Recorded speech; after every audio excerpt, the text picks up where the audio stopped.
నమస్తే, welcome to our channel. నేను మీ పద్మావతి. ఈ రోజు మనతో పాటు ప్రముఖ ఆధ్యాత్మికవేత్త మరియు వాస్తు జ్యోతిష్య పండితులు శేషగిరిరావు గారు ఉన్నారు. ఆయనతో మాట్లాడి మరిన్ని విషయాలు తెలుసుకునే ప్రయత్నం చేద్దాం. మీరు కూడా చూసేసేయండి. నమస్కారం గురువు గారు.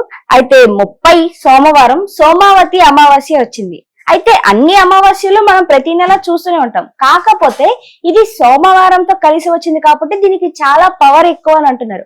అయితే ఎందుకని దీనికి ఇంత విశిష్టతగా చెప్తున్నారు? మరి ఇంత విశిష్టత ఉన్న ఈ అమావాస్య రోజు మనం ఏమేం పాటించాలి, ఏ ఏ పూజలు చేయాలి? తప్పకుండా. అంటే సోమావతి అమావాస్య అంటే మనకి అక్కడ అర్థమవుతుంది కదా, సోమవారంతో పాటు వచ్చిన అమావాస్యని సోమావతి అమావాస్య అంటాం అనేది ఉంది. అయితే ఈ సోమావతి అమావాస్య ఎందుకు విశిష్టత సంతరించుకుంది అంటే కనుక దానికి ఒక చిన్న పురాణ కథ ఏంటి అంటే కనుక, ఇక్కడ ఏదైతే దక్షుడు యజ్ఞం తలపెట్టడం, దానికి పార్వతీదేవి అంటే అప్పుడు సతీదేవి అనుకోండి, ఈ పిలవని పేరంటంకి వెళ్ళటం శివుడు వారిస్తాడు, వద్దు వెళ్ళొద్దు మన పిలవలేదు కదా అని చెప్పి. కానీ అప్పటి నుంచే మనకి అది సామెత వచ్చింది, పిలవని పేరంటానికి వెళ్ళి. సో ఆ రకంగా పార్వతి వెళ్తే అక్కడ ఆయన అవమానం చేయటం దక్షుడు శివుణ్ణి పార్వతి. ఆ అవమానాన్ని తట్టుకోలేక పార్వతి అగ్ని ప్రవేశం చేయటం. అప్పుడు శివుడు క్రోధానుడయి తన యొక్క శరీరం ముఖ్యంగా జుట్టు నుంచి వీరభద్రుడు ఉద్భవించాడు అని చెప్పి. అవును. సో ఆ వీరభద్రుడు మొత్తం అంతా కూడా యజ్ఞవాటికి అంతా కూడా తునాతునకలు చేసేస్తాడు. మొత్తం అంతా కూడా ఎక్కడికి పడితే అక్కడ ఈ దక్షుడిని ఏంటి తర్వాత అనేక మందిని విపరీతంగా ఆడుకుంటాడు వాళ్ళతో. సో వాళ్ళందరినీ రకరకాలుగా గాయాల పాలు చేసినప్పుడు ఆ గాయాల పాలు అయిన వాళ్ళలో చంద్రుడు ఒకడు. ఓకే. చంద్రుడికి మరో పేరు సోముడు. అందుకని సోమవారం అనేది వచ్చింది యాక్చువల్ గా. అప్పుడు ఈ సోముడు పాపం వీరభద్రుడు కొట్టిన దెబ్బలకి తాళలేక బాగా బాధపడి ఇబ్బంది పడుతున్నప్పుడు శివుడి దగ్గరికి వెళ్తాడు. ఇలాగా అయింది అంటే అప్పుడు శివుడు రకరకాలుగా ఆయన ప్రార్థిస్తాడు. ఈ చంద్రుడు ప్రార్థించినప్పుడు అది సోమవారం అమావాస్య అయిందిట. ఓకే. త్వరలో అంటే ఆయన ఉపశమనం చెప్పింది సోమవారం అమావాస్య దగ్గరలో ఉంటుంది. అది నువ్వు ఇలాగా వచ్చేది సోమవారం అమావాస్య, నన్ను పూజించి పలానా చదువుకో, అప్పుడు నీకు వచ్చిన ఈ ఆరోగ్యం ఏదైతే దెబ్బలు తగిలాయో వాటన్నిటి నుంచి కూడా ఒక ఉపశమనం లభిస్తుంది ఇది అని చెప్పి ఆయనకు వరం ఇస్తాడు అప్పుడు. అందుకని సోమవారం అమావాస్య అనేది అప్పటి నుంచి వాడుకలోకి రావటం అనేది ఉంది. అంటే ఇక్కడ మనం ఈ ఏదైతే మెయిన్ ప్రధానంగా ఆయనకున్న గాయాల నుంచి మాంచడం కోసం వచ్చినది సోమవతి అమావాస్య. సో అందుకని ఇక్కడ మన గాయాలు ఏవైతే ఉంటాయో, సో మనకి రకరకాల గాయాలు ఉంటాయి. ఒకటికి ఉద్యోగం రాలేదనేదే గాయం, ఇంకో ఆరోగ్యం బాగుండలేదనేదే గాయం. సో ఆ గాయాలన్నీ తీరి మనం మంచి గేయాలు పాడాలి అంటే గనక ఖచ్చితంగా ఈ సోమవతి అమావాస్యని చేసుకోవాలి. ఓకే. సో ఈ సోమవతి అమావాస్యకి ముఖ్యంగా మనకి ఏంటంటే ఇక్కడ గౌరీదేవిని ఆరాధించడం ఒకటి, శివుణ్ణి ఆరాధించడం ఒకటి. సరే ఇవి అందరూ ప్రతి ఒక్కరు చెప్తారు.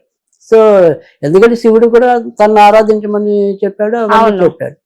కానీ ఇక్కడ మనం లోతుగా పరిశీలించినట్టయితే కనుక దీని యొక్క ప్రధానమైన ఉదాంతం అంతా కూడా వీరభద్రుడిది. ఓకే. సో మనకి వీరభద్రుడి ఆరాధన అనేది కొంతమందికి తెలుసు, కానీ వీరభద్రుడు చాలా శక్తి సంపన్నుడు. సో అనేక మన శివుడితో పాటుగా ఈ రాక్షస సంహారాలు చేసిన వాళ్ళ వీరభద్రుడు, కుమారస్వామి, వినాయకుడు వీళ్ళు ముగ్గురు కూడా బాగా ప్రముఖంగా కనిపిస్తారు మనకి. సో అందుకని ఇక్కడ మనకి ఏంటంటే అమిత పరాక్రమవంతుడు వీరభద్రుడు కనుక. సరే ఈ దోష పరిహారాలు అనేవి ఏవైతే ఉంటాయో అవి అందరూ కూడా శివుడికి చెప్తారు, గౌరీదేవికి చెప్తారు. మనం కొద్దిగా ఈసారి వీరభద్రుడి మీద దృష్టి పెడతాం. ఓకే. ఎందుకంటే వీరభద్రుడి మీద దృష్టి ఎందుకు పెట్టాలి అంటే గనక ఇందాక చెప్పాను ఆయన అమిత పరాక్రమవంతుడు అని చెప్పి. సో పైగా సులభంగా వీళ్ళు ప్రసన్నమయ్యే వాళ్ళు ఒకళ్ళు. అందుకే మనకి భద్రకాళి, వీరభద్రుడు వీళ్ళందరినీ కూడా కొలిచే వాళ్ళందరూ కూడా ఎక్కువ మందే ఉంటారు. ఇప్పుడు నెమ్మదిగా మళ్ళీ కొంత ప్రాముఖ్యత తగ్గుతుంది. అంటే ఒక రకంగా చెప్పాలంటే ఈ భక్తులు కూడా ఒక్కోసారి సీజనల్ గా ఎక్కువ ఉంటే తక్కువ ఉంటాయి. అవును. అంటే ఒక్కొక్కసారి మనం అయ్యప్పని ఎక్కువ కొలుస్తాం, ఒకసారి సాయిబాబాని ఎక్కువ కొలుస్తూ ఉంటాం, అలా ఉంటాయి. కానీ వీరభద్రుని కొలవటం వల్ల ఏంటంటే మనం పరిశీలించినంత వరకు కూడా కొద్దిగా జటిలమైన సమస్యలు కూడా తొందరగా తీరుతాయి. సో అందుకని వీరభద్రుడిని ఆరాధించడం అనేది మంచిది. పైగా ఇంచుమించుగా మీకు పెద్ద పెద్ద ప్రముఖ దేవాలయాలన్నింటిలో కూడా వీరభద్రుడు ఉంటాడు, కుమారస్వామి ఉంటాడు, గణపతి కూడా ఉంటాడు. అవును.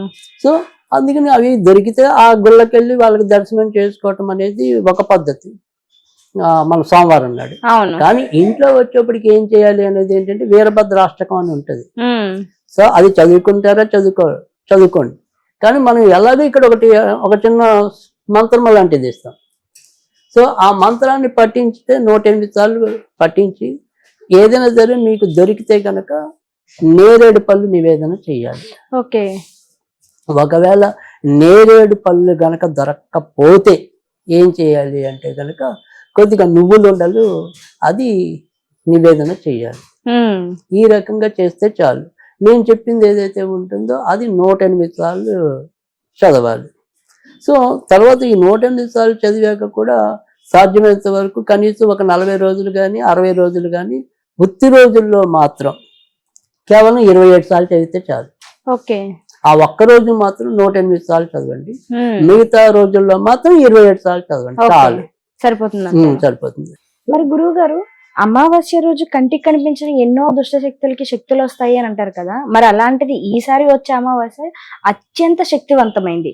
మరి అలాంటప్పుడు అటువంటి వాటన్నిటి నుంచి కూడా కొంచెం మన జాగ్రత్త మనం చెప్పేది కూడా. అందుకే నేను అతి పరాక్రమవంతుడు అంటే అనేక రకాలైన రాక్షసులను సంహరించడంలో మనం గనక అంటే ఇప్పుడు కొన్ని ఏమంటాం, కొన్ని పురాణాలు కొన్ని కల్పించి ఉండొచ్చు, కొద్ది భాష్యం ఇచ్చేప్పుడు కొంతవరకు వేరే భాష్యాలు ఉండవచ్చు. కానీ నిజాలు అనేది పక్కన పెడితే నిజానికి ఏదైతే లింగ పురాణం ఉంటుందో అందులో ఏదైతే దక్షిణ పక్షాన ఈ విష్ణుమూర్తి ఇలా కొంతమంది ఉంటారు, అవును, శివుడి పక్షాన కొంతమంది ఉంటారు.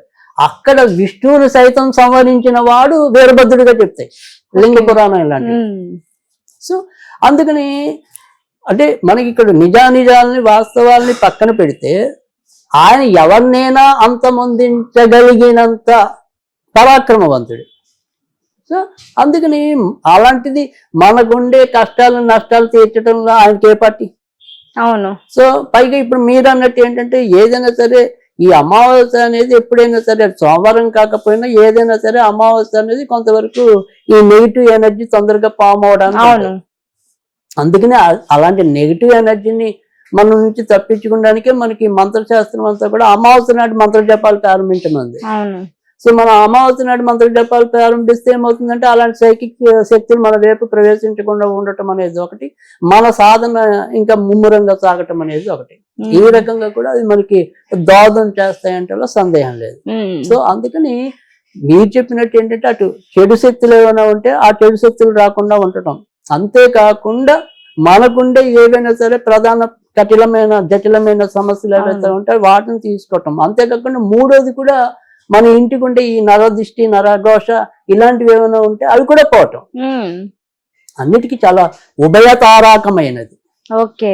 సో అది వీరభద్ర ఆరాధన కనుక నమ్మకం ఉండే వాళ్ళు ఎలాగైతే మనం ఈ శివుడి ఆరాధన ఇవన్నీ ఎలా చేస్తూ ఉంటామో వీరభద్రుడి ఆరాధన కూడా చేసుకోవచ్చు. మనకి ఆయన యొక్క ఏమంటాం ఆయన భక్తి చేస్తున్న వాళ్ళు అంటే ఆయన పూజల్లో ఉన్న వాళ్ళకి ఖచ్చితంగా వాళ్ళకి తెలుస్తుంది, మంచి అనుభవాలు ఉంటాయి.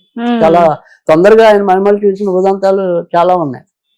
సో అందుకని ఇప్పుడు మళ్ళీ కొంతవరకు మరుగున పడ్డాడేమో అనుకుంటున్నా ఈ వీరభద్రుడు. కానీ ఖచ్చితంగా పిలిస్తే పలికే దైవాల్లో ఆయన ఒకడు. అంటే మనకి ఆంజనేయ స్వామిని ఇలా ఎలాగైతే చెప్తూ ఉంటామో అలా తొందరగా ప్రసన్నుడు అయ్యే దైవాల్లో వీరభద్రుడు కూడా ఒకడు. అందుకని ఇవాళ మనం చేయవలసింది ఏంటి అంటే కనుక ఈ మంత్ర జపం అనేది ఏదైతే ఉంటుందో ఓం హ్రీం శ్రీం క్లీం వీరభద్ర ప్రచండ భైరవాయ నమః, వీరభద్ర ప్రచండ భైరవాయ నమః, ఇది చేస్తే చాలా 108 సార్లు. ఇక ఆ రకంగా మనకి దాంట్లోనే ఇటు అమిత పరాక్రమంతుడు కాలభైరుడు ఉంటాడు, ఇటు వీరభద్రుడు ఉంటాడు.